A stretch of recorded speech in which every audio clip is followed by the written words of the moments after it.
एक मजदूर की 3 शर्तें ईमान अफरोज वाकया। एक नेक शख्स के घर की दीवार अचानक गिर गई। इससे बड़ी परेशानी लाहिक हुई और वो इसे दोबारा बनवाने के लिए किसी मजदूर की तलाश में घर से निकला और चौराहे पर जा पहुंचा।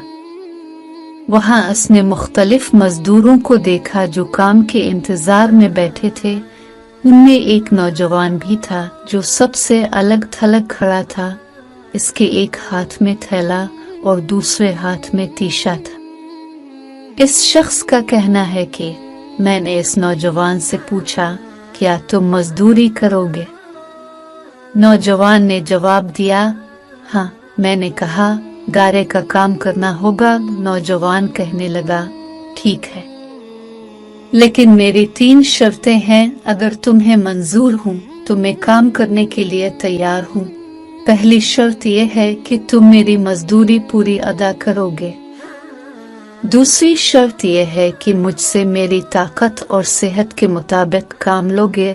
और तीसरी शर्त यह है कि नमाज के वक्त मुझे नमाज अदा करने से नहीं रोकोगे। मैंने ये तीनों शर्तें कबूल कर लें और इसे साथ लेकर घर आ गया, जहां मैंने इसे काम बताया और किसी जरूरी काम से बाहर चला गया। जब मैं शाम के वक्त वापस आया तो देखा कि उसने आम मजदूरों से दुगना काम किया था। मैंने बखुशी उसकी उजरत अदा की और वो चला गया।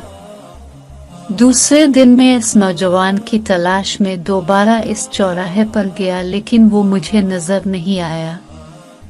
मैंने दूसरे मजदूरों से इसके बारे में दरियाफ्त किया तो उन्होंने बताया कि वो हफ्ते में सिर्फ 1 दिन मजदूरी करता है। ये सुनकर मैं समझ गया कि वो आम मजदूर नहीं बल्कि कोई बड़ा आदमी है। मैंने उनसे इसका पता मालूम किया और इस जगह पहुंचा तो देखा कि वो नौजवान जमीन पर लेटा हुआ था और उसे सख्त बुखार था। मैंने इससे कहा, मेरे भाई, तो यहाँ अजनबी है, तन्हा है और फिर बीमार भी है। अगर पसंद करो तो मेरे साथ मेरे घर चलो और मुझे अपनी खिदमत का मौका दो। इसने इनकार कर दिया, लेकिन मेरे मुसलसल इसरार पर मान गया। लेकिन एक शर्त रखी कि वो मुझसे खाने की कोई शय नहीं लेगा। मैंने इसकी ये शर्त मंजूर कर ली और इसे अपने घर ले आया। वो 3 दिन मेरे घर कयाम पजीर रहा, लेकिन इसने ना तो किसी चीज का मुतालबा किया और ना ही कोई चीज लेकर खाए।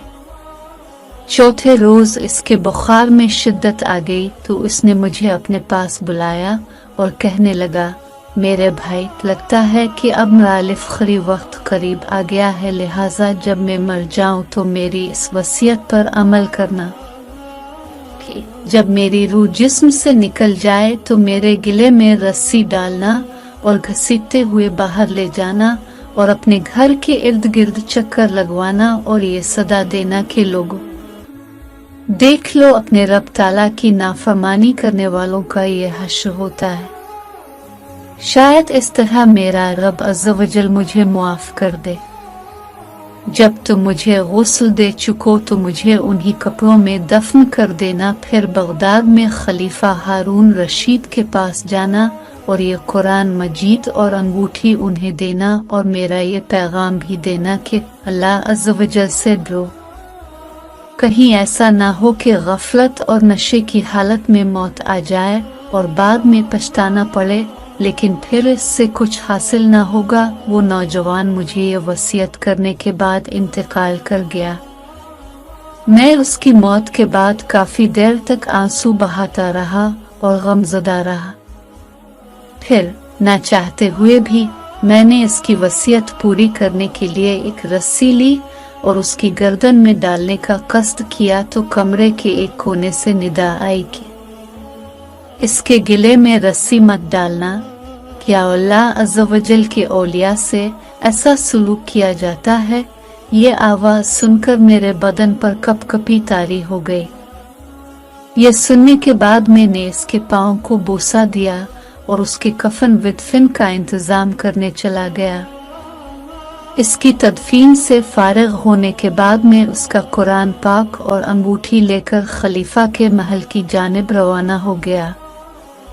वहां जाकर मैंने इस नौजवान का वाकया एक कागज पर लिखा और महल के दारोगा से इस सिलसिले में बात करना चाहिए तो इसने मुझे झिड़क दिया और अंदर जाने की इजाजत देने की बजाय अपने पास बिठा लिया। ए खनकार, खलीफा ने मुझे अपने दरबार में तलब किया और कहने लगा, क्या मैं इतना जालिम हूँ कि मुझसे बराह रास्त बात करने की बजाय रुके का सहारा लिया? मैंने अर्ज की, अल्लाह ताला आपका इकबाल बुलंद करे। मैं किसी जुल्म की फरियाद लेकर नहीं आया बल्कि एक पैगाम लेकर हाजिर हुआ हूँ। खलीफा ने इस पैगाम के बारे में दरियाफ्त किया तो मैंने वो कुरान मजीद और अंगूठी निकालकर उसके सामने रख दी। खलीफा ने उन चीजों को देखते ही कहा, ये चीजें तुझे किसने दी हैं? मैंने अर्ज की, एक गारा बनाने वाले मजदूर ने। खलीफा ने इन अल्फाज को 3 बार दोहराया, गारा बनाने वाला, गारा बनाने वाला, गारा बनाने वाला, और रो पड़ा। काफी देर रोने के बाद मुझसे पूछा, वो गारा बनाने वाला अब कहाँ है? मैंने जवाब दिया, वो मजदूर फौत हो चुका है। यह सुनकर खलीफा बेहोश होकर गिर गया और असर तक बेहोश रहा। मैं इस दौरान हैरान व परेशान वहीं मौजूद रहा। फिर जब खलीफा को कुछ अफाका हुआ तो मुझसे दरियाफ्त किया, उसकी वफात के वक्त तुम उसके पास थे। मैंने इस बात में सर हिला दिया तो कहने लगा, इसने तुझे कोई वसीयत भी की थी? मैंने इसे नौजवान की वसीयत बताई और वो पैगाम भी दे दिया जो इस नौजवान ने खलीफा के लिए छोड़ा था। जब खलीफा ने ये सारी बातें सुने तो मजीद गमगीन हो गया और अपने सर से इमामा उतार दिया, अपने कपड़े चाक कर डाले और कहने लगा कि मुझे नसीहत करने वाले, ए मेरे जाहिद विपिरसा, ए मेरे शफीक। इस तरह के बहुत से अलकाबात खलीफा ने इस मरने वाले नौजवान को दिए और मुसलसल आंसू भी बहाता रहा। ये सारा मामला देखकर मेरी हैरानी और परेशानी में मजीद इजाफा हो गया कि खलीफा एक आम से मजदूर के लिए इस कदर गमज़दा क्यों है। जब रात हुई तो खलीफा ने मुझसे इसकी कब्र पर ले जाने की ख्वाहिश जाहिर की तो मैं उसके साथ हो लिया। खलीफा चादर में मुंह छुपाए मेरे पीछे पीछे चलने लगा। जब हम कब्रिस्तान में पहुंचे तो मैंने एक कब्र की तरफ इशारा करके कहा, आली जा, ये इस नौजवान की कब्र है। खलीफा इसकी कब्र से लिपटकर रोने लगा। फिर कुछ देर रोने के बाद इसकी कब्र के सरहाने खड़ा हो गया और मुझसे कहने लगा, ये नौजवान मेरा बेटा था, मेरी आंखों की ठंडक और मेरे जिगर का टुकड़ा था। एक दिन ये रक्स व सारवर की महफिल में गुम था कि मकतब में किसी बच्चे ने ये आयत करीमा तिलावत की। तर्जमा कुन ज़ालिमान, क्या ईमान वालों को अभी वो वक्त ना आया कि उनके दिल झक जाएं अल्लाह की याद के लिए? पे 27 अल-हदीद 16। जब इसने ये आयत सुनी तो अल्लाह ताला के खौफ से थर थर कांपने लगा और उसकी आंखों से आंसुओं की झड़ी लग गई और ये पुकार पुकार कर कहने लगा, क्यों नहीं, क्यों नहीं, और ये कहते हुए महल के दरवाजे से बाहर निकल गया। इस दिन से हमें इसके बारे में कोई खबर ना मिली, यहाँ तक कि आज तुमने इसकी वफात की खबर दी। हकायात अल-सालिहीन, सुआद 67।